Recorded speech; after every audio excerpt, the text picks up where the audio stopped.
Magandang araw sa inyong lahat at welcome sa aking channel.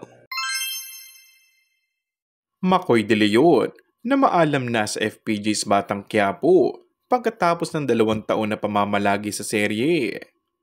Namatay ang kanyang karakter na si David Dimagiba sa engkwentro nila ni Tanggol laban sa mga gerero.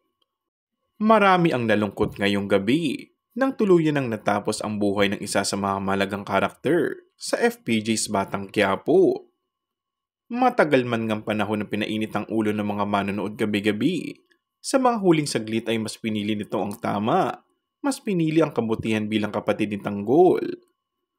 Nagpasalamat at emosyonal si Makoy sa lahat ng mga taong patuloy na sinubaybayan ang kanyang karakter hanggang sa huli. Dagdag pa nito, maraming salamat Kuya Coco. Alam kong nahirapan ka sa akin talaga. Alam ko yun.